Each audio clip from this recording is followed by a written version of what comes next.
इस सोच के बारे में ज्यादा बताने के लिए छवि राजावत जयपुर से हमारे साथ इस वक्त सीधा जुड़ी हुई हैं। छवि, स्वागत है आपका CNBC में। सवाल मेरा पहला ये है कि कॉर्पोरेट से आपको कम प्यार था या अपने गांव से ज्यादा प्यार है? प्यार ऑब्वियसली गांव से ज्यादा है। भाई मैं पली पड़ी हूँ, मेरी फैमिली वहीं से बिलोंग करती है और मुझे लगाव काफी है गांव से। लेकिन ये क्वेश्चन शायद लोगों के दिमाग में जरूर आता है, कॉर्पोरेट लाइफ छोड़ के, पैसा छोड़ के गांव में क्यों गई मैं?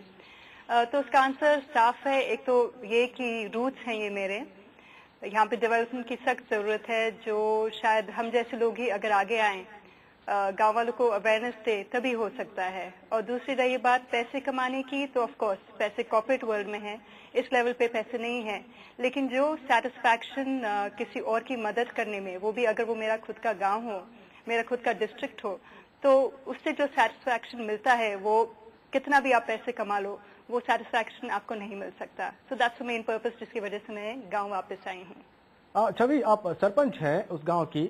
जब आपने वहां पर वापस आई थी, अपने गांव पे आई थी आप, तो आप समस्याएं आपने देखी, तो क्या टारगेट आपका सरपंच बनना ही था या सिर्फ सीधी सी सोच लेके आप वहां पर आई थी कि गांव के लोगों की सेवा करनी है और डेवलपमेंट के लिए वहां पर काम करना है? मेन सोच तो मेरा बेसिकली सेवा भाव से मैं आई थी, क्योंकि डेवलपमेंट की सख्त जरूरत है। वहाँ पे पीने का पानी तक नहीं है, तो जो सोर्स ऑफ इनकम एग्रीकल्चर है वहाँ पे, अगर पीने के लिए पानी नहीं है तो एग्रीकल्चर कहाँ से हो पाएगा? तो प्रॉब्लम्स वहाँ पे बहुत ही सिवियर हैं। मेन पर्पस जैसे मैंने पहले बताया, मेन यही है। पॉलिटिक्स में आना बस एक कोइंसिडेंस है। वो इसलिए हुआ क्योंकि वुमेन सीट रिजर्व थी और गांव वाले मेरे पीछे पड़ गए थे, क्योंकि पिछले 20 सालों से मेरे ग्रैंडफादर भी सरपंच रह चुके हैं, लेकिन उनका टेन्योर खत्म होने के बाद 20 साल गुजर गए हैं और इन 20 सालों में गांव ने कोई डेवलपमेंट नहीं देखा। जो भी डेवलपमेंट देखा था उन्होंने जब मेरे ग्रैंडफादर थे तभी देखा था। और अब फंड्स आने की वजह से करप्शन ऑफ कोर्स सभी लेवल पे है, हमारा पूरा सिस्टम ही ऐसे उसके आदी हो चुका है। तो उन्हें ये पता था कि अगर मैं आऊं तो एक तो पूरा गांव यूनाइटेड रहेगा, क्योंकि अगर मैं नहीं आती तो उन्होंने बोला था कि पूरा गांव बिखर सकता था, क्योंकि करीब 18 से 19 लोग इलेक्शन के लिए खड़े होने के लिए तैयार थे और मेरे आने से पूरा गांव यूनाइटेड हो गया था। ऑफकोर्स कंपटीशन मेरे लिए भी था। 2 औरतें और थी, एक तो पूर्व सरपंच की वाइफ थी जो मेरे अगेंस्ट खड़ी थी और एक लेडी और थी, और जीत मेरी हुई। छवि, आपने कहा कि आपके अगेंस्ट में महिलाएं भी थी, पूर्व सरपंच की वाइफ भी थी। आप वेस्टर्न कपड़े पहनती हैं, हम लगातार तस्वीरों में देख रहे हैं, और राजस्थान के जिस गांव की आप सरपंच हैं वहां पर ट्रेडिशनल कपड़े पहने जाते हैं ज्यादातर। तो क्या इस बात को लेकर आपके अगेंस्ट जो है किसी तरह का कैंपेन छेड़ा गया? नहीं, ऐसा कुछ नहीं छेड़ा गया, क्योंकि मैं लकीली मेरे लिए शायद यही वर्क किया कि मैं गांव की बेटी हूँ। तो ऐसे कपड़ों से, और देखा जाए तो कपड़ों से आप आदमी की पहचान नहीं बनती है, आदमी के दिल और दिमाग से उसकी पहचान बनती है। ऑफ कोर्स मैं कपड़े ऐसे नहीं पहनती कि किसी को कोई आपत्ति होए, एंड मेरा शौक भी नहीं है ऐसे कपड़े पहनना।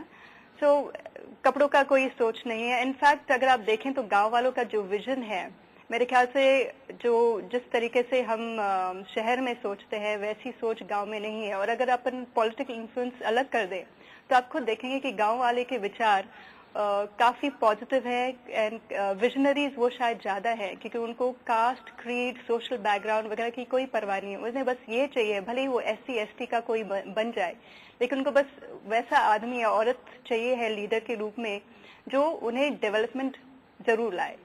फर्क नहीं पड़ता वो कहाँ से आया है, कौन सा बैकग्राउंड है। छवि, प्रायोरिटी बेसिस पर अगर बात करें, रेन वाटर हार्वेस्टिंग का कॉन्सेप्ट आपने वहां पर अप्लाई किया है, अपनी रिपोर्ट में दर्शकों को बता रहे थे। इसकी इंस्पिरेशन सिर्फ वहां की मौजूदा जो परिस्थितियां हैं उससे मिली या पहले से ही प्लान करके ये सब कुछ चल रही थी? पहले से मैंने सोचा हुआ था, क्योंकि वाटर हार्वेस्टिंग स्कोप बहुत है, ऑप्शंस बहुत है, लेकिन जैसे मैंने पहले बोला, गांव में अवेयरनेस नहीं है। गवर्नमेंट स्कीम्स के द्वारा भी वहाँ पे इनफैक्ट एक आदमी सरकार की तरफ से जाता है जो फार्मर्स को बताता है कि फार्म पॉन्ड वगैरह वगैरह ऑप्शंस बहुत है, लेकिन वो इन्फॉर्मेशन सही जगह नहीं पहुँच पाती है और शायद वो उस लेवल से समझ भी नहीं पाते हैं गांव वाले। तो मेरा मेन पर्पस है ऑफकोर्स वाटर लाने का, सिर्फ मेरे गांव के लिए ही नहीं, आसपास जो गांव है उनके लिए भी। तो उसके लिए मैं कोशिश कर रही हूँ फंड्स इकट्ठे करने की। ऑलरेडी मैंने पब्लिक सेक्टर में बात कर रखी है, कुछ NGO से मैंने भी बात की है।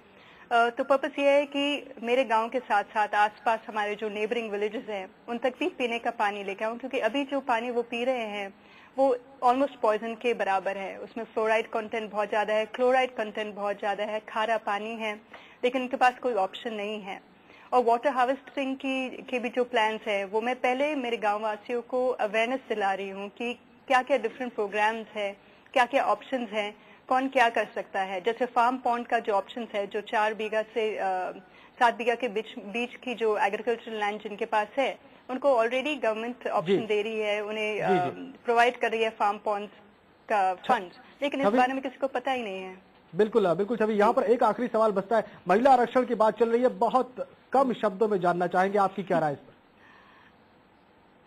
मेरी राय ये है कि ये बिल पास होना जरूरी है, क्योंकि तभी औरतें आगे आ पाएंगे। अगर मेरे लिए ये बिल इसी मौजूदा फॉर्म में पास होना जरूरी है छवि, इसी मौजूदा स्वरूप में ये बिल पास हो जाना चाहिए। हाँ जी, बहुत बहुत शुक्रिया छवि हमसे बातचीत करने के लिए। क्या पूछना?